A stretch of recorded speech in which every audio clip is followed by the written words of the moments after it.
dear students, இதுக்கு முன்னாடி வீடியோல நாம simple present tense கொடுத்தாங்கன்னா அதை எப்படி active voice இருந்து passive voice ஆ மாத்துறதுன்னு பார்த்தோம். இந்த வீடியோல நம்ம present continuousல ஒரு sentence கொடுத்தாங்க அப்படினா அதை எப்படி வந்து active voice இருந்து passive voice ஆ மாத்துறதுன்னு பார்க்க போறோம். நீங்க ஃபியூச்சர்ல இன்ஜினியரிங் படிக்க போறீங்க, MBBS படிக்க போறீங்க, BDS படிக்க போறீங்க, law courses படிக்க போறீங்க அப்படினா நம்மளுடைய குரூப்ல ஜாயின் பண்ணிக்கோங்க. நான் உங்களுக்கு கைட் பண்றேன். சரிங்களா? அப்புறம் பப்ளிக் எக்ஸாம்க்கு தேவையான important questions and half yearly எக்ஸாம்க்கு தேவையான இம்பார்ட்டன்ட் क्वेश्चंस எல்லாமே நம்ம அப்லோட் பண்ண போறோம். சோ வீடியோவை மறக்காம சப்ஸ்கிரைப் பண்ணி லைக் பண்ணி வச்சுக்கோங்க. உங்க ஃப்ரெண்ட்ஸ்க்கும் ஷேர் பண்ணுங்க. ஓகே, வாங்க நம்ம கண்டென்ட்க்கு போலாம்.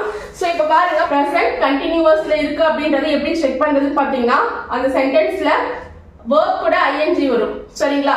அது மட்டும் இல்லாம be form verb வந்து பாத்தீங்கன்னா is, am, are இந்த மாதிரி வந்திருக்கும். subject அது மட்டும் இல்லாம be form verb is, am, are இந்த மூணுல ஏதாவது ஒரு be form verb வந்திருக்கும். அது மட்டும் இல்லாம verb கூட ing வந்துரும். இந்த மாதிரி இருந்தா எப்படி passive voice க்கு மாத்துறது பாத்தீங்கன்னா ஆப்ஜெக்ட்ட ஃபர்ஸ்ட் கொண்டு வரணும். திரும்ப என்ன be form verb is வரணுமா, am வரணுமா, are வரணுமா, அது வந்து ஆப்ஜெக்ட் தகுந்த மாதிரி வரணும். அதுக்கு அப்புறம் being plus verb 3 plus by plus subject இதுதான் ஃபார்முலா. சரிங்களா?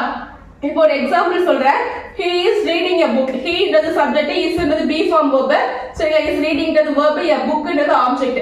ஃபார்முலா படி என்ன சொல்லிருக்காங்க? passive voiceல மாத்தணும். active voice passive voiceல மாத்தணும்னா ஃபர்ஸ்ட் ஆப்ஜெக்ட் தான் வரணும்னு சொல்லிருக்காங்க இல்லையா?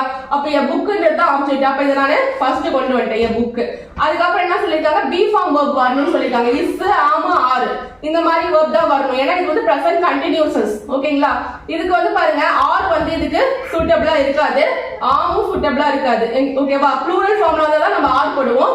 சோ am சூட்டபிளா இருக்காது, அப்ப is தான் வரும். அப்ப be form verb is, a book is. அதுக்கு அப்புறம் ஃபார்முலா என்ன வரும்னு சொல்லிட்டாங்க? being சொல்லிட்டாங்க. அப்ப a book is being. So verb 3 சொல்லிட்டாங்க, past participle. அப்ப reading உடைய verb 3 ன்னு பாத்தீங்கன்னா read. சரிங்களா? read. So a book is being read. அப்புறம் by அப்படியே வரணும். ஓகேங்களா? by subject வந்து என்ன இருக்கு? he இருக்கு. he வந்து ஃபைனலி வரும்போது him ஆ மாறிடும்னு சொன்னேன். ஓகேங்களா?